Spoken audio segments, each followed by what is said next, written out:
Hi everyone, I wanted to share something with John 5:29. Recently I had somebody quote this passage to me where Jesus says, "The hour is coming, okay, in which all that are in the grave shall hear his voice, they shall come forth, they that have done good unto the resurrection of life, and they that have done evil unto the resurrection of damnation." Now, this was quoted to me this person online was trying to refute salvation by grace through faith alone. And they were saying that there has to be faith plus good works. Now, a lot of people will quote this in that way. Catholics and,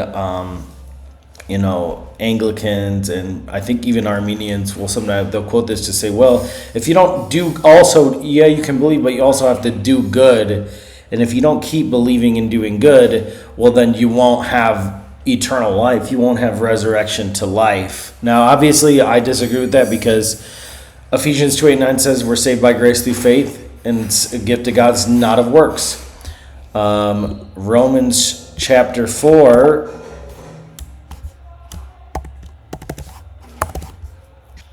I don't know if I can I can't have two tabs.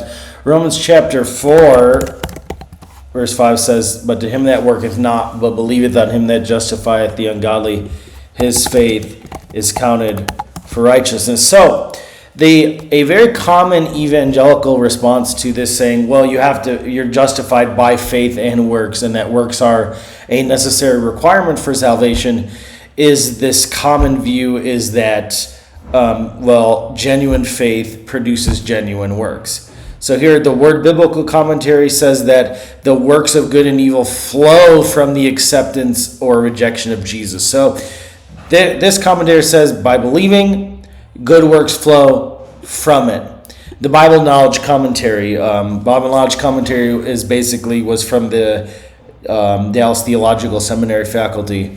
They say those who are born again do live a different kind of life. They obey him, they abide in him, they walk in his light. So this is that if you believe, you'll have good works, okay? Which I'm going to disagree with, and I'll show you here in a moment. So it says here's the Bible Believers Commentary. It's a dispensational Baptist commentary. I think Varstad was the editor. MacDonald was a Plymouth Brethren. "A person is not saved by doing good, but he does good because he has been saved. Good works are not the root of salvation, but rather the fruit. They are not the cause, but the effect." Okay? The Tony Evans Bible commentary is very similar. "Whether people experience eternal life or condemnation after the resurrection will depend entirely on their response to Jesus in this life. If they believe in Jesus, they will have done good things because of the eternal life in them.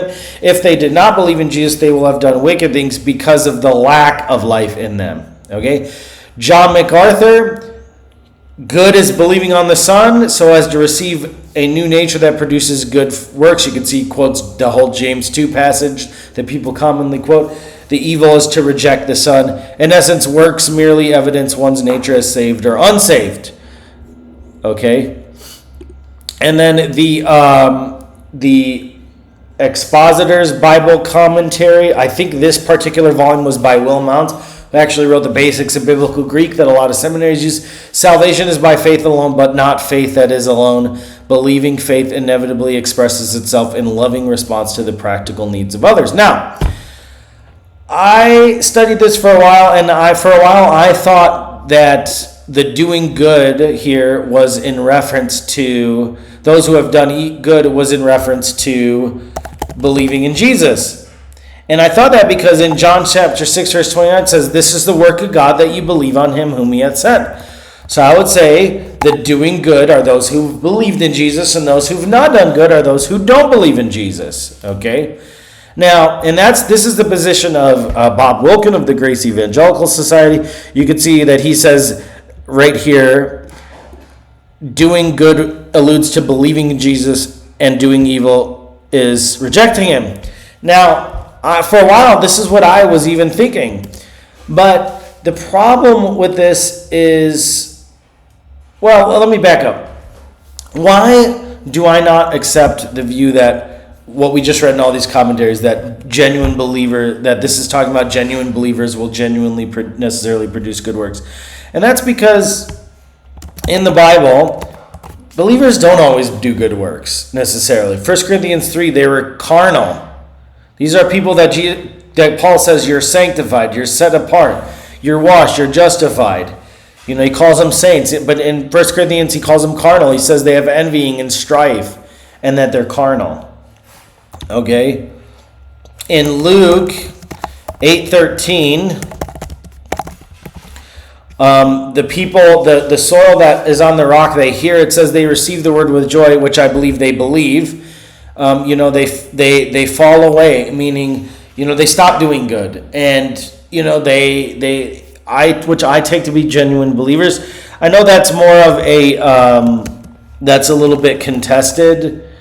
In Hebrews 5, they were not mature. Okay?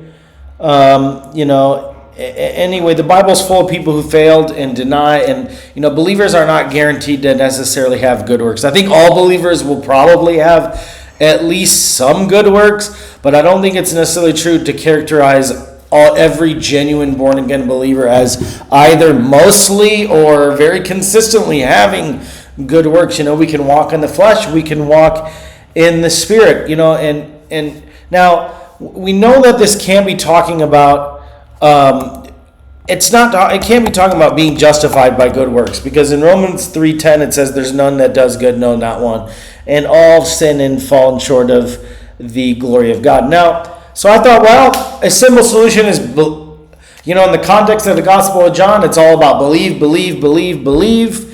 You can see here in Wilkin where he quotes 5:24 in his commentary, which he quotes the New King James, but it's basically mostly the same in these particular passages. But you would say, truly, truly, I say to you, he who hears my word and believes in him has everlasting life.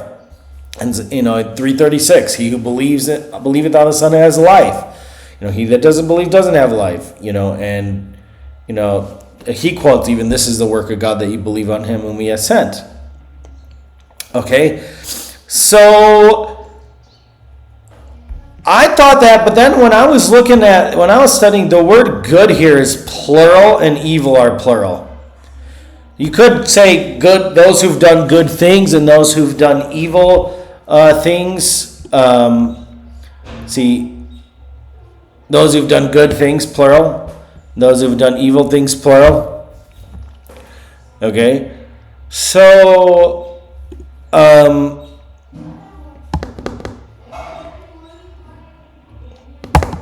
it can't be if it was believing Jesus, which I believe that believing in Jesus is a singular justifying thing.